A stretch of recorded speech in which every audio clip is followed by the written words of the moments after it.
I do think it's worth calling out that because this was a relatively early release, um, Llama isn't quite as on the frontier as, for example, the biggest OpenAI models or the biggest Google models, right? I mean, you mentioned that the largest Llama model that we released had 65 billion parameters, and I mean, no one knows, I guess outside of OpenAI, exactly what the specs are for GPT-4, but I think my understanding is it's like 10 times bigger, and I think Google's Palm model is also, I think, has about 10 times as many parameters. Now, the Llama models are very efficient, so they perform well for something that's around 65 billion parameters. So for me, that was also part of this because there's this whole debate around, is it good for everyone in the world to have access to the most frontier AI models?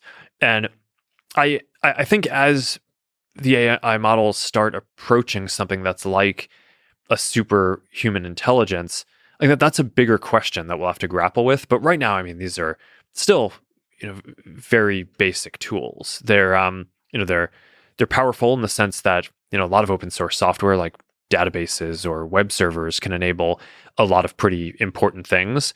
But I don't think anyone looks at the current generation of LlAma and thinks it's anywhere near a super intelligence. So I think that a bunch of those questions around like is it good to kind of get out there?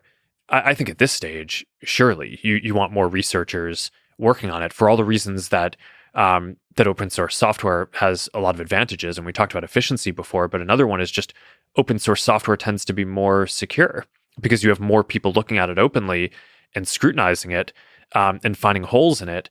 And that makes it more safe. So I think at this point, I think it's generally agreed upon that open source software is generally more secure and safer than things that are kind of developed in a silo where people try to get through security through obscurity. So I think that for the scale of what we're seeing now with AI, I think we're more likely to get to, good alignment and good understanding of kind of what needs to do to make this work well by having it be open source. And that's something that I think is quite